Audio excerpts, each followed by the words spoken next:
Hello everyone, कैसे हो आप सभी लोग। Welcome back to Mastermind Study. तो गाइज आज के इस वीडियो में मैं बात करने वाला हूँ डाइजेस्टिव सिस्टम। जैसा कि आप सभी लोग थंबनेल में देख ही चुके होगी कि हमारा जो आज का जो टॉपिक है आज है ह्यूमन डाइजेस्टिव सिस्टम। तो गाइज वीडियो शुरू करने से पहले जो भी लोग चैनल पर नए हो जाकर सब्सक्राइब कर देना और साथ ही में उसके जस्ट बगल में जो बेल आइकन का ऑप्शन आएगा उसे ज़रूर से प्रेस कर दीजिएगा ताकि आने वाला ऑल वीडियो का नोटिफिकेशन जो है आपको मिलते रहे।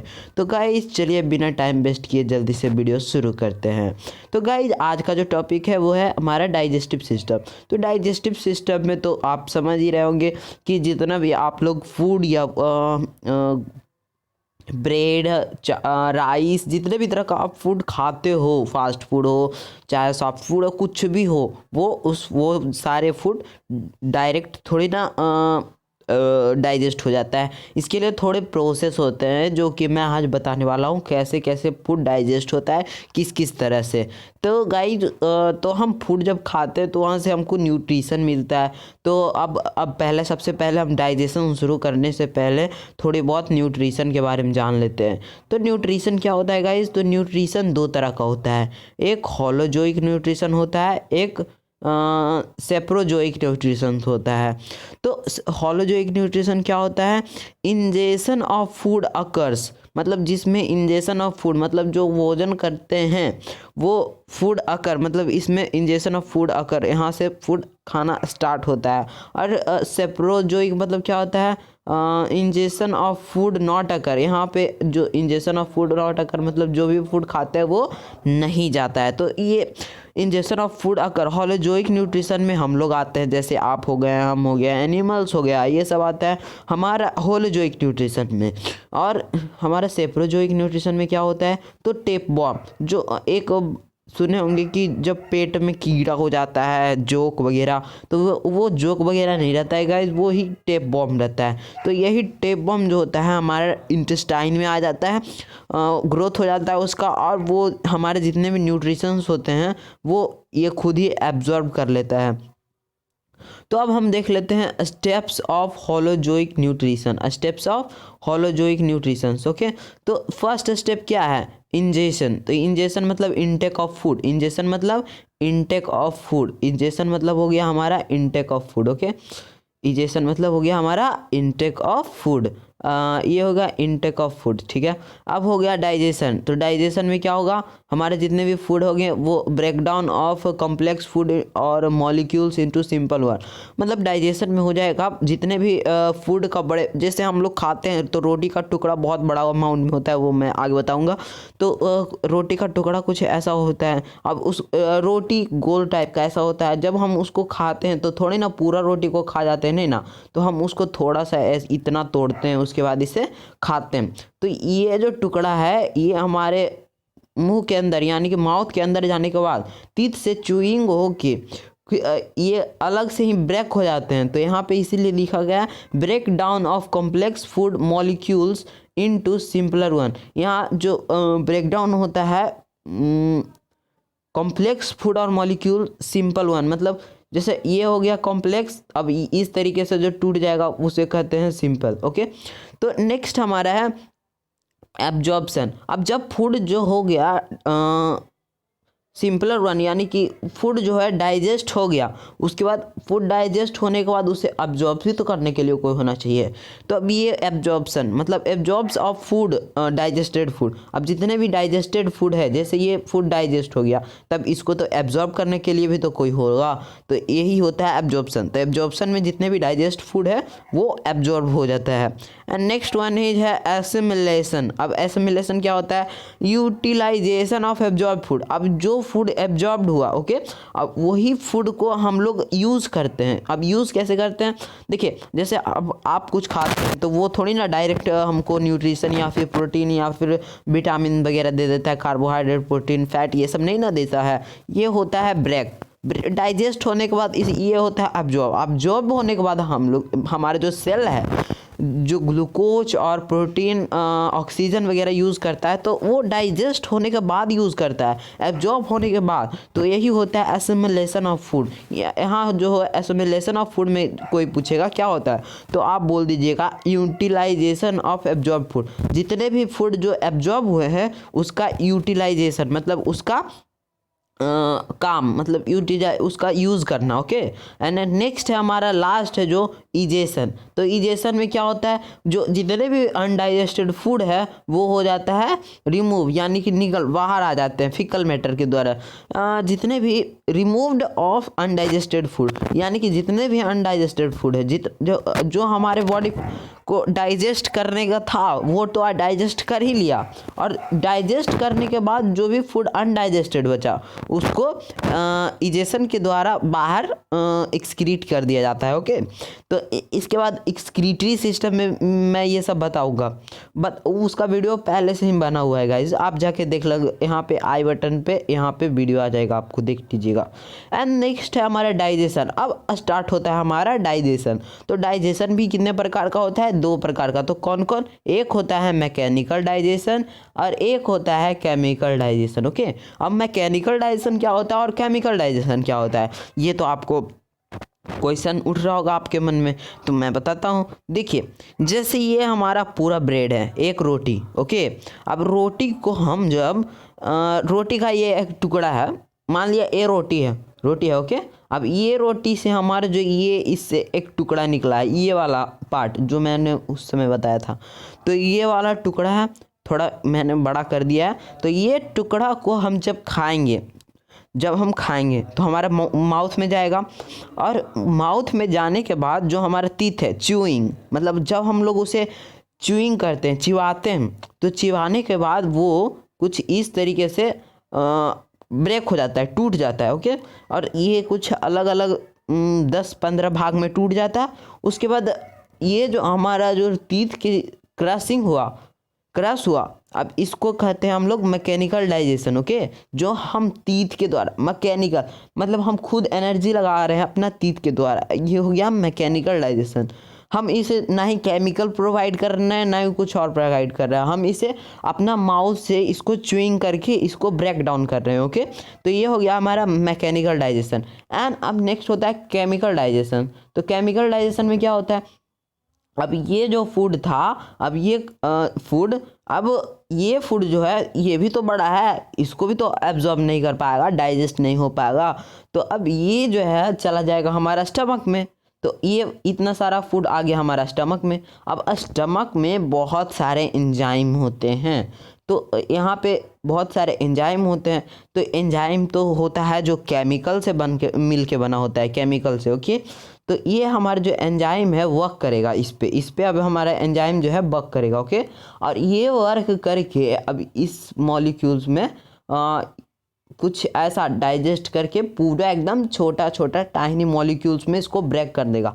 एंजाइम का काम ही क्या होता है, किसी भी बड़े मॉलिक्यूल्स को स्मॉल बहुत छोटे छोटे पार्ट्स में ब्रेक कर देना। तो यहाँ पे आपको एंजाइम जो है यहाँ पे ब्रेक कर दिया। ओके, अब big complex food convert into a small pieces, small simple food. अब ये इतना हो गया, कितना बड़ा रोटी था जो कि हमारा बन गया ये। तो देखिए यहाँ पे पूरा मैकेनिकल डाइजेशन भी हुआ और केमिकल डाइजेशन भी हुआ। तो मैं आपको पूछ देगा कि मैकेनिकल डाइजेशन कहाँ होता है, तो आप बोलिएगा माउथ में। तो पूछिएगा कैसे, तो बोलिएगा कि जो हम पीस ऑफ ब्रेड मतलब रोटी का टुकड़ा हम अपने मुंह में लेते हैं, तो वो हमारा च्यूइंग होता है टीथ के जरिए। तो आप बोल दीजिएगा तो जो टीथ के जरिए च्यूइंग होता है हम उसे कहते हैं मैकेनिकल डाइजेशन। ओके, और कोई पूछ दिया आपसे केमिकल डाइजेशन क्या होता है, तो आप बोलिएगा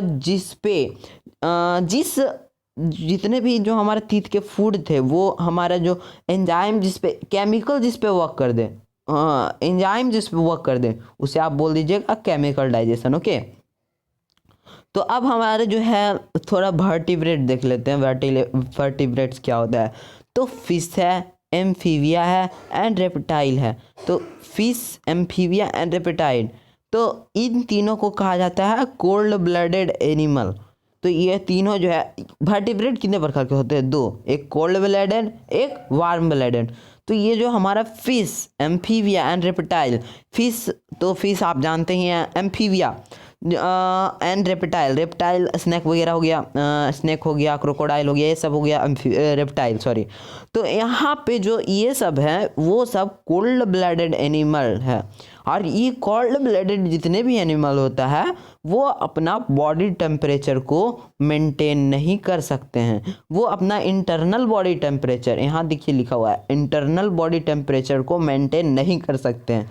एंड बर्ड एंड मैमल्स, जैसे हम लोग हैं और बर्ड है, तो ये बर्ड्स और मैमल्स जो होता है वो वार्म ब्लडेड एनिमल होता है, जो अपना इंटरनल बॉडी टेम्परेचर को मेंटेन कर सकता है। तो हम लोग जैसे कि ठंडा आता है तो ठंडे के वाइब्रेट करके जो है हमारा बॉडी शिवरिंग करके जो हमारा बॉडी है गर्म हो जाता है, उसी तरीके से तो ये जो होता है ये कोल्ड ब्लडेड एनिमल में ये सब नहीं होता है। और ये जो हमारा है न्यू हम लोग के लिए अलग से ही एक पार्ट है जो कि वार्म ब्लडेड एनिमल है। अब warm blooded animal internal temperature, जैसे हम ठंडा में है तो हम अपना बॉडी को हल्का गर्म कर सकते हैं, एंड अगर जो गर्मी में है तो हमारा बॉडी जो है 37 डिग्री सेल्सियस पर ही काम करता है अच्छे तरीके से। अब पढ़ लेते हैं न्यूट्रिएंट किस फॉर्म में ब्रेक होता है। तो जितने भी हमारा जो फूड थे वो डाइजेस्ट होंगे किस किस फॉर्म में?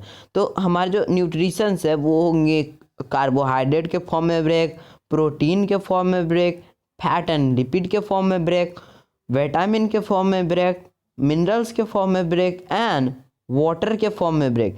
तो यहाँ पे टोटल 6 फॉर्म में सॉरी यहाँ पे हमारे जो 5 ही फॉर्म में ब्रेक होंगे। वाटर तो हमें खुद से इंटेक करना पड़ेगा ना, नहीं फूड में भी वाटर मिलेगा जो आप नेचुरल, जैसे फ्रूट हो गया, वेजिटेबल हो गया, ये सब में वाटर का अमाउंट होता है तो आप वाटर भी कर सकते हैं।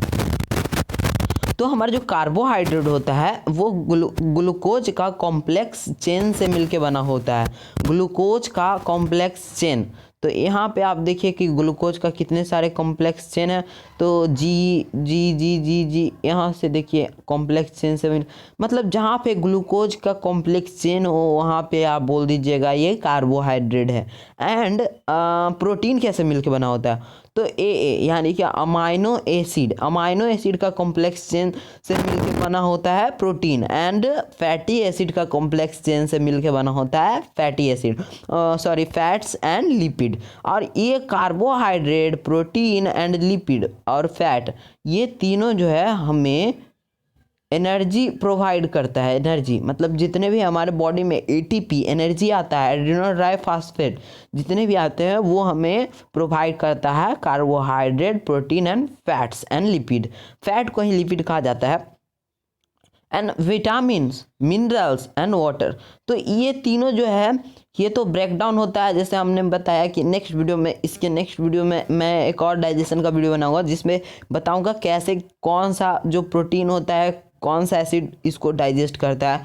तो यहाँ पे देखिए कार्बोहाइड्रेट होता है ग्लूकोज का complex chain, protein amino acid का complex chain, and fat and lipid fatty acid का complex chain, and vitamin, minerals and water. इन तीनों को तो ब्रेक करना नहीं पड़ता है क्योंकि ये सब पहले से ही डाइजेस्टेड होता है। तो यहाँ पे देखिए लिख दिए हैं नो नीड ऑफ डाइजेशन, यानी कि ये सबको कोई नीड नहीं होता है डाइजेशन के लिए। और इन तीनों को यूज्ड इन मेटाबॉलिक एक्टिविटी, मतलब जो हमारा मसल्स मूव करता है, हम जितने भी तरह का मूवमेंट कर देते हैं मेटाबॉलिक एक्टिविटीज़, वो हमारा होता है विटामिन, मिनरल्स एंड वाटर के कारण।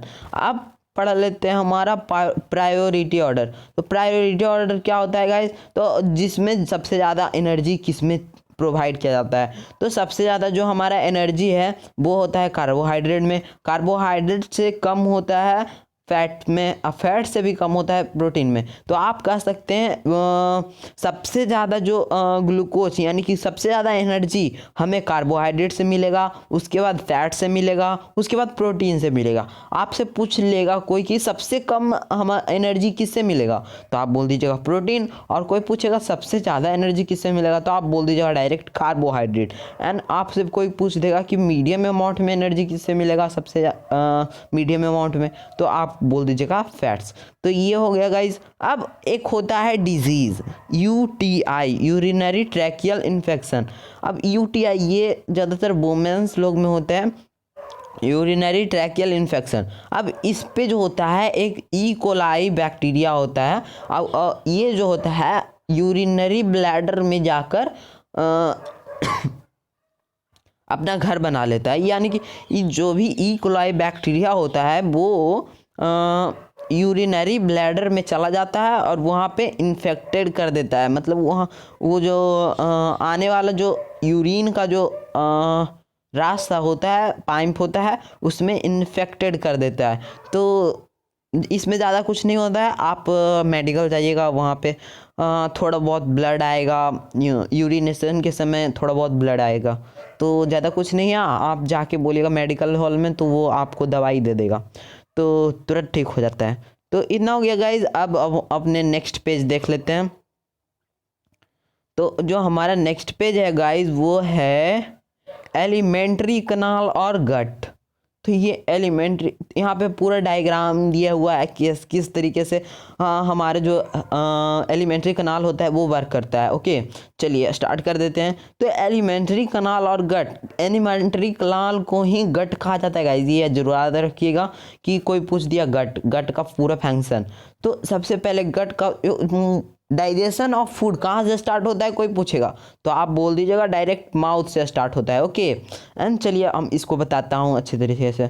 तो एलिमेंट्री कनाल में कितने पार्ट्स पार्टिसिपेट करते हैं, तो सबसे पहले माउथ पार्टिसिपेट करता है, बक्कल फेरेंगल कैविटी पार्टिसिपेट करता है, ओसोफेगस पार्टिसिपेट करता है, स्टमक पार्टिसिपेट करता है, एंड इंटेस्टाइन भी पार्टिसिपेट करता है। तो यहाँ पे टोटल कितने ऑर्गन हो गए, mouth, buccal cavity, oesophagus, stomach and intestine, यानी कि यहाँ पे टोटल 5 हो गया। अब माउथ में माउथ कहाँ से स्टार्ट होता है, तो माउथ ओपनिंग, माउथ में कहाँ से स्टार्ट होता है, तो माउथ का ओपनिंग। ओके, अब बक्को फेरेंगल कैविटी में कितने पार्ट्स होते हैं, तो बक्को फेरेंगल कैविटी में जो होता है, एक होता है ओरल कैविटी, दूसरा होता है वर्टिब्युलर वेस्यूबल एंड तीसरा होता है फेरिंग्स। ओके, अब ओरल कैविटी क्या हुआ, मुंह का पार्ट। ओरल कैविटी मतलब मुंह में जितने भी, माउथ में जितने भी खाली स्पेस होते हैं, यानी कि एक बात याद रखिएगा गाइस, जितने भी जहाँ पे भी खाली स्पेस होगा उसको कैविटी कहा जाता है। ओके, तो माउथ में भी खाली स्पेस होता है, उसको ओरल कैविटी कहा जाता है। और बस वेस्टिब्यूल किसको कहते हैं, वेस्टिब्यूल तो जो हम ब्रश करते हैं, जिसको आप लोग मोलर प्रीमोलर टीथ जो होता है, जिसको आप चहुआ बोलते हैं, उसके जो हम ब्रश करते हैं उस तरफ का जो साइड होता है उसको हम लोग वेस्टिब्यूल कहते हैं। ओके, और फेरिंग्स तो आप जानते ही हैं, आप पढ़ते ही आए हैं डाइजेशन में, लैरिंग्स, फेरिंग्स, ओसोफेगस। तो अब बता देते हैं हम लोग ओरल कैविटी। तो ओरल कैविटी में क्या होता है, तो ओरल कैविटी में आता है टंग, टीथ, प्लेट्स। तो अब टंग तो आप जानते हैं, टंग ये जीभ जिसको कहते हैं, टंग जीभ टेस्ट के लिए ये होता है। इसमें बहुत सारे टेस्ट का माइक्रोबिलाइज टाइप का कुछ प्रोडक्ट होता है, वो मैं नेक्स्ट वीडियो में बताऊंगा।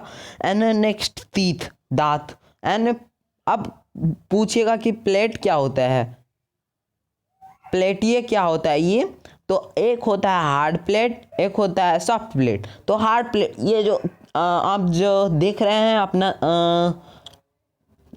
अपना जो टंग देख रहे हैं, टंग के जो ऊपर वाला पार्ट होता है उसको कहा जाता है हार्ड प्लेट। एंड सॉफ्ट वाला जो पार्ट होता है टंग के नीचे, जो टंग के नीचे वाला पार्ट होता है उसको कहते हैं सॉफ्ट प्लेट। ओके, तो ये समझ गए आप। एन है अब इंटेस्टाइन, अब इंटेस्टाइन में भी दो पार्ट में डिवाइड है, एक स्मॉल इंटेस्टाइन, एक लार्ज इंटेस्टाइन। अब स्मॉल इंटेस्टाइन में भी तीन पार्ट डिवाइड है। एक सेकेंड, पहले स्मॉल इंटेस्टाइन का जो डायमीटर होता है गाइस, स्मॉल इंटेस्टाइन का जो डायमीटर होता है वो लेस होता है as comparison to large intestine. मतलब लार्ज इंटेस्टाइन का जो डायमीटर होता है वो होता है ज़्यादा और स्मॉल इंटेस्टाइन का डायमीटर लेस होता है। एंड स्मॉल इंटेस्टाइन का जो लेंथ होता है वो ज़्यादा होता है और लार्ज इंटेस्टाइन का जो लेंथ होता है वो कम होता है। तो एक दूसरे के इन डायरेक्टली प्रोपोर्शनल हैं ये। मतलब ये लेस तो वो ज़्यादा, ये कम तो ये ज़्यादा, ये ज़्यादा तो ये कम, ये कम तो ये ज़्यादा। ओके। एंड स्मॉल इंटेस्टाइन भी तीन पार्ट में डिवाइडेड है, duodenum, jejunum and ileum. Okay. And large intestine भी तीन पार्ट में डिवाइड है, caecum, colon and rectum. Caecum, colon and rectum, तो ये जरूर याद रखिएगा, दोनों तीन तीन पार्ट में डिवाइड है। अब बात कर लेते हैं एसोसिएटेड ग्लैंड्स के बारे में। अब बात कर लेते हैं हम अपना एसोसिएटेड ग्लैंड। तो एसोसिएटेड ग्लैंड में कौन कौन सा आएगा? तो सबसे पहले आएगा सैलिवरी ग्लैंड, उसके बाद गैस्ट्रिक ग्लैंड, उसके बाद लिवर, उसके बाद पैनक्रियाज, उसके बाद इंटेस्टाइनल ग्लैंड, उसके बाद इंटेस्टाइनल ग्लैंड। अब यही इतना में जो हमारा जो जितने भी ब्रेड का जो फूड है वो यहाँ से लेकर के यहाँ तक आते आते कंप्लीटली डाइजेस्ट हो जाता है। कंप्लीटली डाइजेस्ट, इसका मतलब इसमें जितना भी कार्बोहाइड्रेट होगा, प्रोटीन होगा, अमाइनो एसिड होगा, सॉरी जितने भी ग्लूकोज होगा, अमाइनो एसिड होगा, फैटी एसिड होगा, वो सब यहाँ आते आते कंप्लीटली ब्रेक डाउन होके डाइजेस्ट हो जाएगा। तो गाइज आज के इस वीडियो में इतना ही रहने देते हैं, पहले से ही काफ़ी लार्ज वीडियो हो चुका है। तो गाइज आज के इस वीडियो में इतना ही, मिलेंगे अगली वीडियो में, तब तक के लिए गुड बाय, टेक केयर।